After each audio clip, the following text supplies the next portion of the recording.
Hello friends, welcome back to our Josie vlog. இன்றைக்கி நம்ம egg chilli recipe தான் பார்க்க போகிறோம். நான் இன்றைக்கி 5 எக் எடுத்திருக்கேன். Chilli powder 1/2 spoon, salt 1/2 spoon add பண்ணிவிட்டு நல்லா மிக்ஸ் பண்ணிக்கோங்க. தேவையான அளவுக்கு மைதா, கார்ன்ஃப்ளவர் ஆட் பண்ணிக்கோங்க. Next chilli powder, salt add பண்ணிவிட்டு தேவையான அளவுக்கு தண்ணி ஆட் பண்ணிவிட்டு மிக்ஸ் பண்ணிக்கோங்க. வெஜிடபிள்ஸ் கட் பண்ணுற கேப்பில் லியோ வந்துட்டாங்க. இப்போ அவன் ரொம்ப பசிக்குதுன்னு சொல்லிட்டு பெடிகிரி போட்டாங்க. நம்ம எக்னு மிக்ஸ் பண்ணோம்ல, அதுன்னு ஆம்லேட்டாக போட்டு இந்த மாதிரி பீஸாக கட் பண்ணிவிட்டு நம்ம மிக்ஸ் பண்ணி வச்சுருந்த மைதாவில் டிப் பண்ணி எடுத்து ஆயிலில் போட்டு ஃப்ரை பண்ணிக்கோங்க.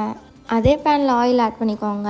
1 spoon ginger garlic paste, chilli, onion, capsicum, tomato இது எல்லாமே ஆட் பண்ணிவிட்டு நல்லா ஃப்ரை பண்ணிக்கோங்க. உங்களுக்கு தேவையான அளவுக்கு soya sauce, tomato sauce, chilli sauce add பண்ணிவிட்டு லாஸ்ட்டாக 1/2 லெமன் ஜூஸ் அப்புறம் சால்ட் தேவையான அளவுக்கு ஆட் பண்ணிவிட்டு ஃப்ரை பண்ணிக்கோங்க. இப்போ நம்ம ஃப்ரை பண்ணி வச்சுருந்த ஆம்லேட்ஸ்லாம் ஆட் பண்ணிவிட்டு நல்லா ஃப்ரை பண்ணால் சில்லி ஆம்லேட் ரெடி. நீங்களும் உங்கள் வீட்டை ட்ரை பண்ணி பாருங்கள். அப்படியே இந்த வீடியோ பிடிச்சிருந்தா சப்ஸ்கிரைப் பண்ணிவிடுங்க. டாடா.